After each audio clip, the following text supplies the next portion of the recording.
think tenets are really the basics that for one person to live in peace and tranquility. One tenet that I would choose to explain is the tenet of self-control. Self-control is basically the ability to restrain oneself. And a lot of people think about this and they think only the physical aspect of restraining yourself, such as keeping yourself healthy or being able to sit quietly, sit still. What people don't often consider is the mental aspect, as in keeping your thoughts clear, being patient, and things like that. I feel that I personally need to work on this. I tend to be a very emotionally driven person in terms of I tend to have a temper sometimes, and I tend to be very impatient. I believe that as working as a Taekwondo instructor, this has greatly improved that aspect, but of course there's always more room for improvement. I would definitely have to say responsibility. I mean, as a typical teenager, there's so many events going on and there's so much going on with your life that you don't know what's due or what's supposed to be done, and I would like to improve that. One tenet I would really like to try and articulate would be humility, simply because it's so overlooked that a lot of people tend to forget how important it is. Just simply in the lines when you read it is, always be humble at victory, gracious at defeat, true and sincere to all people. I think if a lot of people thought about that tenet and reflected upon it for a little bit, they wouldn't be able to say that they really achieve all three of those lines. And honestly, I know that I wouldn't be able to either. I really do have an issue with taking losses, whether it be in Taekwondo, whether if I didn't do well in school, I really have an issue with not necessarily failure, but not doing the best that I can. And I think I kind of have to learn that not everything I do is going to be completely perfect, but I can try and make it as good as I can try and achieve what my potential allows me to.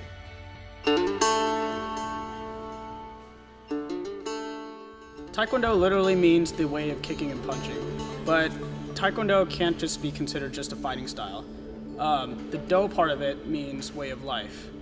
In my opinion, that means always trying hard and trying to excel past your limits. And that, I feel, is the true essence of any martial arts, including Taekwondo. In the cutthroat entertainment industry, being courteous, being humble, isn't really looked upon as good qualities or good features in the entertainment industry. Especially in today's age, it's all about the individual's success, the individual's hard work, the individual's feats, instead of what is best for everybody. In most martial arts, if not all, they almost emphasize and encourage that all of their practitioners lead good lives that other people would actually want to mimic. So, not just because it makes that martial art look better. I think it's because the idea of all martial arts is that the world should be a good place, being inhabited by good people. Even if a person is competitive, it doesn't mean that they can't respect their opponent. They can't respect their anybody that's actually opposing them in competition. So I don't see why the idea of competition should get in the way of people just having basic common courtesy to each other. If you look at the ideals of Do, it's just the guidelines of being a good person. And if you don't have a proper Taekwondo leader for you to set your examples upon, then you're not really going to be able to fulfill all those aspects of Do.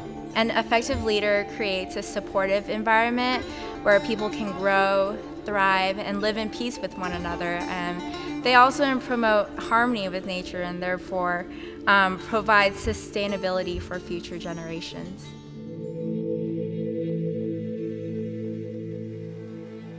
Kumse consists of stance, blocks, and punches, strikes, and kicks that are arranged in an order in response to many attacks from several directions.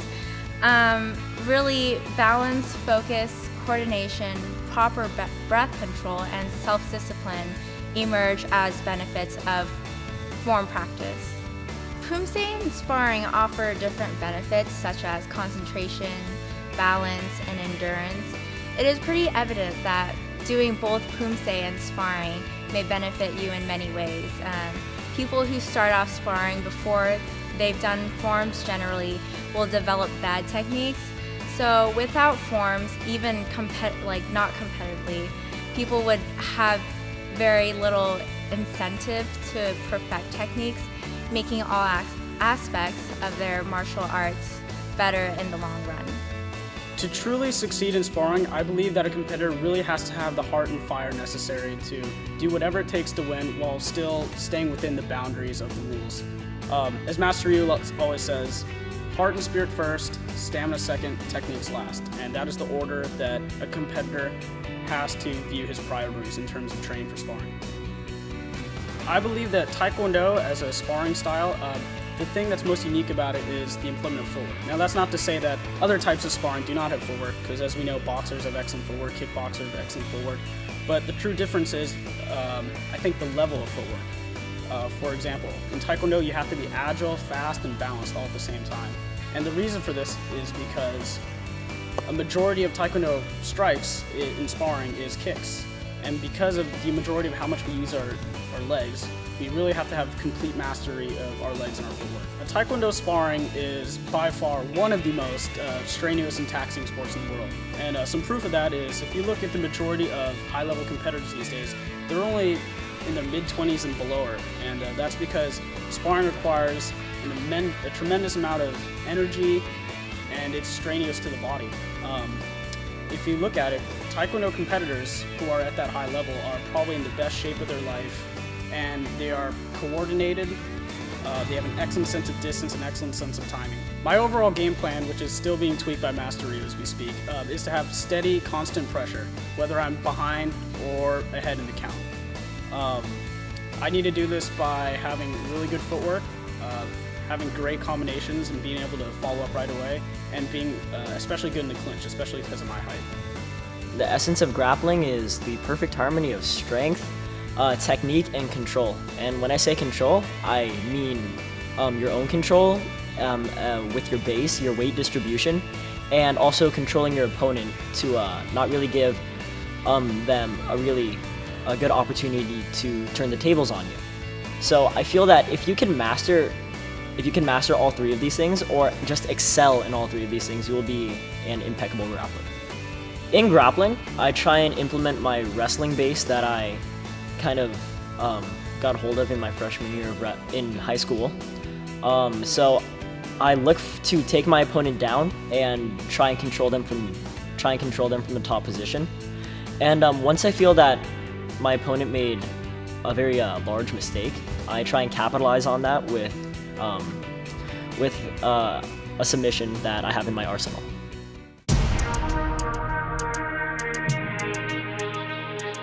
As I see it, there are three phases to any self-defense situation. First stage is knowing when this situation is going to happen ahead of time. For example, you have to be able to avoid dangerous situations to begin with. The second part is the actual confrontation itself. Now, this could be between a person, a group of people, but basically this is where the anger, the hatred, it really starts to escalate and build up. The final part of any self-defense situation, if it ever gets there, is actual physical altercation. In the event that happens, it is do or die situation in many cases. Because of that, it's very important that you strike first, strike hard, and be able to incapacitate your opponent. That's so you'll be able to walk away or call for help without putting yourself in physical harm.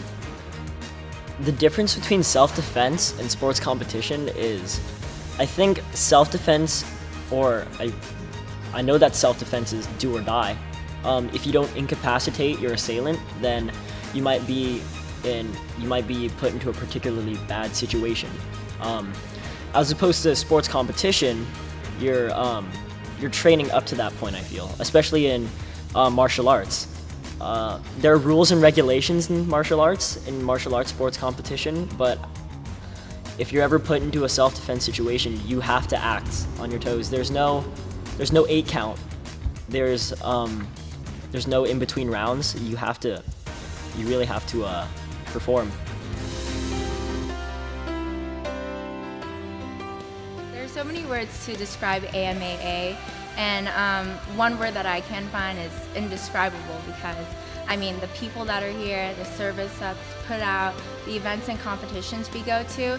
I mean, it might sound cliche and everyone would say it, but AMA is definitely my second family. I mean, we fight, we love each other, we support each other. I honestly feel that AMA is a second home to me. For me, it's a place of self-improvement and self-discovery and overall just bettering myself. The people that congregate here, they're generally good people. They care for one another. They honestly and genuinely want to better themselves and everyone around them. It's really more of a family here. And I feel that in the future, no matter where I am, I feel that AMA will always be a positive place in my memory. AMA is really my second home, or my home away from home. Every day I love seeing the faces, the familiar faces of all the genuinely good and wholehearted people, and I love this AMA family. And I think that's a really, really, really big reason that I enjoy training so much, just because I'm surrounded by such genuinely amazing people. Good luck. Good luck, guys. Good luck. Good luck. Try your hardest. Have fun. You're awesome. Good luck. You're cool. Good luck. You're awesome. And Good luck and peace. good luck. Good luck. Good luck.